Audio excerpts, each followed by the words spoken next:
Assalamualaikum warahmatullahi wabarakatuh. Perkenalkan, nama saya Mita Nurmalasari. Saya dari Prodi Pendidikan Ekonomi kelas B. Di sini saya akan menjawab pertanyaan dari soal UTS dari mata kuliah dasar-dasar pendidikan. 1. Jelaskan apa itu pendidikan dan apa itu ilmu pendidikan. Pengertian pendidikan dan ilmu pendidikan. Pendidikan adalah usaha dasar dan terencana untuk mewujudkan suasana belajar dan proses pembelajaran agar peserta didik secara aktif mengembangkan potensi dirinya untuk memiliki kekuatan spiritual, keagamaan, pengendalian diri, kepribadian, kecerdasan, akhlak mulia, serta keterampilan yang diperlukan dari dirinya dan masyarakat.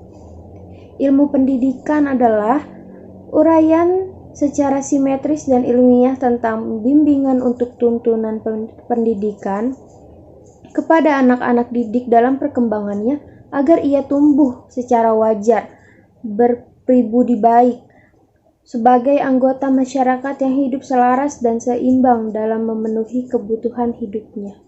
2. Jelaskan pendidikan sebagai ilmu pengetahuan dan sebagai sebuah sistem. Ilmu adalah pengetahuan yang berasaskan kenyataan dan telah disusun dengan baik. Ilmu bukan sekadar pengetahuan atau knowledge, tetapi merangkumi sekumpulan pengetahuan berdasarkan teori-teori yang disepakati dan dapat secara sistematik diuji dengan seperangkat metode yang diakui dalam bidang ilmu tertentu. Pengertian secara ilmiah yang paling sering digunakan itu adalah kumpulan pengetahuan sistematis yang merupakan produk dari aktivitas penelitian dengan metode ilmiah. Pengetahuan merupakan akuisisi terendah yang diperoleh dari rangkaian pengalaman tanpa melalui kegiatan penelitian yang lebih intensif.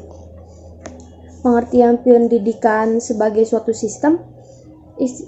Istilah sistem berasal dari bahasa Yunani atau sistema, yang berarti sehimpunan bagian atau komponen yang saling berhubungan secara teratur dan merupakan suatu keseluruhan.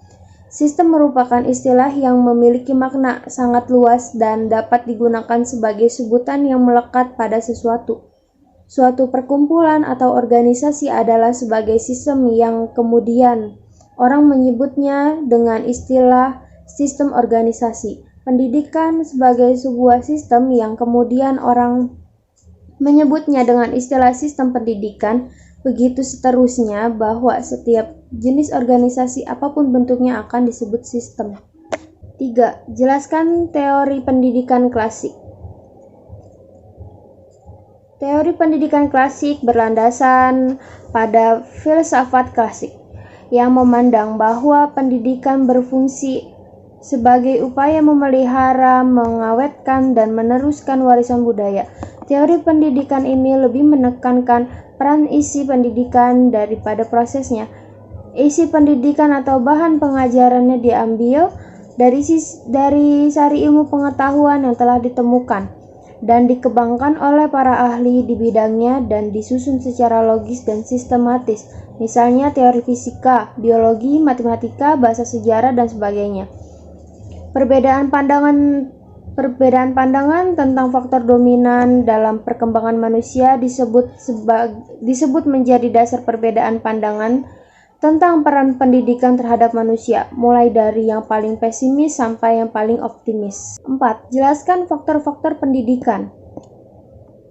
Dalam aktivitas pendidikan ada 7 faktor pendidikan yang dapat membentuk pola interaksi atau saling memengaruhi. Namun faktor integratifnya terutama terletak pada pendidikan dengan segala kemampuan dan keterbatasannya. Ketujuh faktor pendidikan tersebut meliputi: 1. Faktor tujuan. 2. Faktor pendidik. 3. Faktor anak didik. 4.